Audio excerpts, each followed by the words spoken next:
imaginemos que seja bastante grave, tá? Imaginemos que seja um caso de uma gravidade bastante maior, né? Não é uma coisa trivial, assim como um encanamento, né? Como, sei lá, tá queimando eletricidade, tem que refazer lá a elétrica, queimando, né, eletrodomésticos. Talvez não seja uma coisa assim que tão mais simples, talvez seja algo bem mais complexo, né? Talvez seja algo, inclusive, bem mais caro, tá?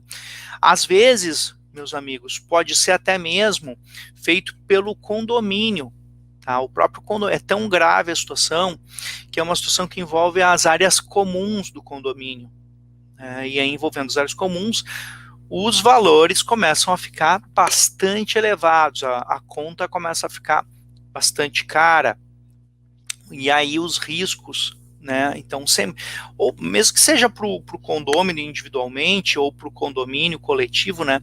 Se os valores, se os montantes, os valores começam a ficar bastante elevados, tá?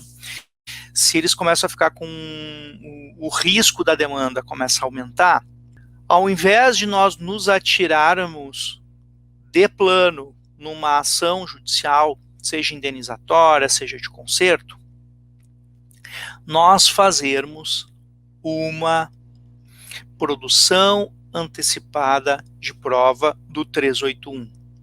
Tá?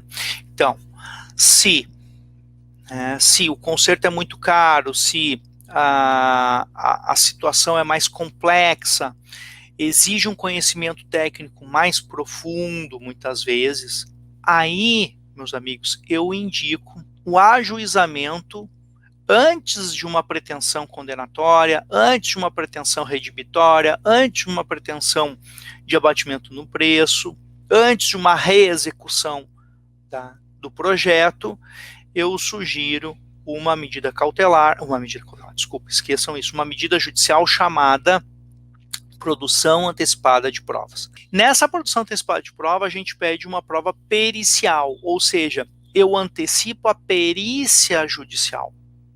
Então é muito caro. Imagina lá um prédio enorme com rachaduras. Para pintar um prédio desses, tá? A pintura de um prédio desses é mais de R$500 mil, né?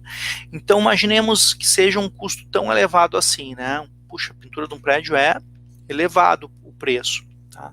E aí tá cheio de rachaduras. Os condôminos não querem gastar isso na frente. Vale a pena, então, fazer um requerimento, produção antecipada de provas, né, para bem de demonstrar que essa pintura ela foi prejudicada antes do tempo por conta de defeitos, né, por vícios na construção desse empreendimento. Para provar isso é complexo. Eu vou precisar de uma perícia. Vou me atirar eu numa ação de R$500 mil sem ter certeza? Sem ter certeza se não foi o próprio condomínio que foi omisso nos seus deveres de manter a pintura em dia? Vou correr esse risco? Não, eu vou orientar o cliente a fazer uma medida de produção, uma medida judicial de produção antecipada de provas lá do 381 do Código de Processo. E aí eu vou ter diversas vantagens. Além de eu não correr risco de sucumbência, pessoal, porque não tem risco nenhum de sucumbência, eu vou trazer para frente o conhecimento de quem tem razão, porque a perícia vai me dar essa informação de quem tem razão. E aí, se eu precisar entrar com a medida judicial, eu já estou praticamente com o jogo ganho. Se você tiver uma perícia a seu favor, as chances de se fazer um acordo, elas sobem para 98%, sem medo de errar. Claro, quem vai querer enfrentar uma ação de R$500 mil em que o perito já disse que você não tem razão?